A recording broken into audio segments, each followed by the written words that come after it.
आज Doubtnut app download करें। Doubtnut पर अपने सभी गणित, रसायन विज्ञान, भौतिक विज्ञान और जीव विज्ञान के डाउट्स का करो सफाया। बस प्रश्न की फोटो खींचो, एक ही प्रश्न को क्रॉप करो और तुरंत वीडियो सोल्यूशन पाओ। अभी डाउनलोड करें।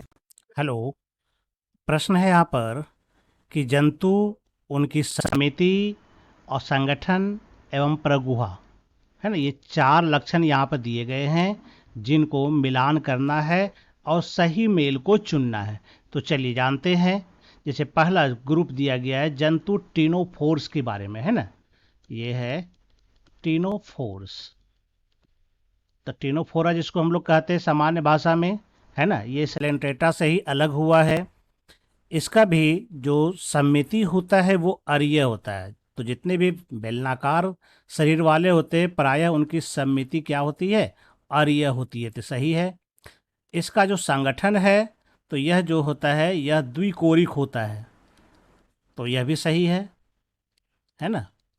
यानी कि द्विकोरिक का मतलब क्या होता है, दो स्तरीय इसका शरीर होता है।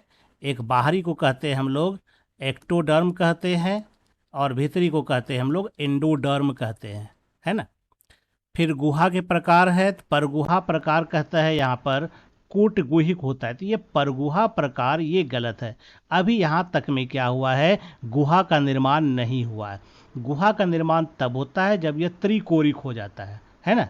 तो यहाँ पर ये जो पहला वाला दिया गया है ये इसका ये गलती होने के कारण यह विकल्प गलत होता है, ये सही मेल नहीं है ना। कूट गुहिक के कारण यह गड़बड़ है ना। किसके कारण, कूट गुहिक। चलिए अगला विकल्प देखते हैं। दूसरा में जो चुनते गलती कौन सी है, इकाइनोडर्माटा है ना।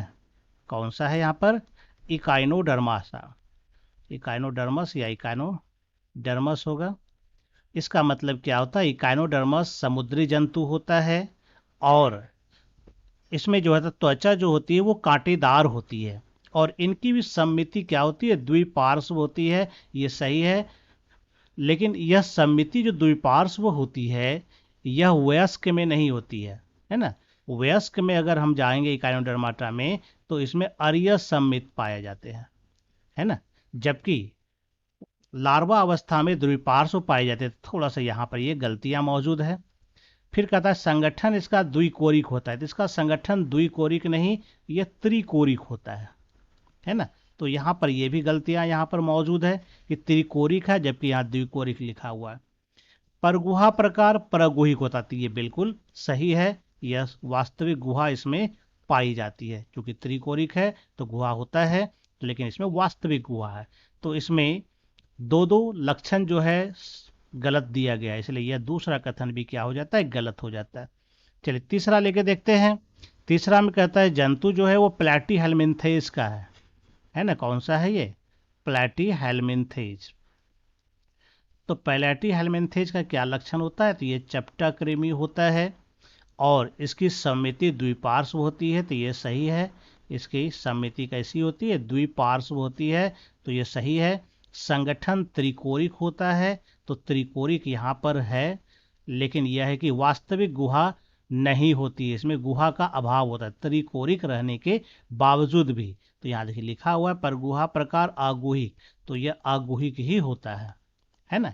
इसके बाद जो आता है निमेटी हेलमिन्थेस, वहाँ पर जो है झूठा गुहा पाया जाता है, सीलोम जिसको कहते हैं, और उसके बाद सब में जो है वास्तविक गुहा पाई जाती है।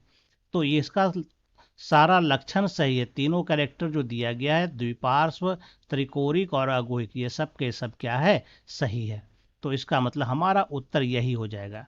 अन्य को भी हम लोग देख लेते हैं।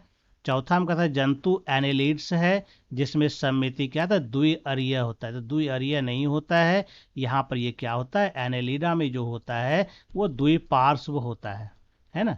एनेलिड्स जो होता है जितने भी हैं सब में क्या होता है, द्विपार्श्व होते हैं। जबकि यहाँ लिखा हुआ है द्विअरीय, तो गलत होता है। संगठन द्विकोरिक, ये गलत है। संगठन इसका भी त्रिकोरिक होता है ना। और वास्तविक गुहा प्रागैहिक होता है, तो ये सही है ना। तो यहाँ पर भी गलतियाँ दी गई है, दो दो गलतियाँ दी गई है, इसका मतलब यह भी गलत है। तो इसका सही उत्तर जो है तीसरा विकल्प आ रहा है जिसमें कि सभी सही मिला हुआ है ना। उम्मीद करता हूँ आपको ये उत्तर समझ में आ गया होगा। धन्यवाद। कक्षा 6 से 12वीं से लेकर नीट, IIT, JEE वो एडवांस के लेवल तक 1 करोड़ से ज्यादा छात्रों का भरोसा। आज ही डाउनलोड करें डाउटनेट ऐप या व्हाट्सएप करें अपने सारे डाउट्स 8400 400 400 पर।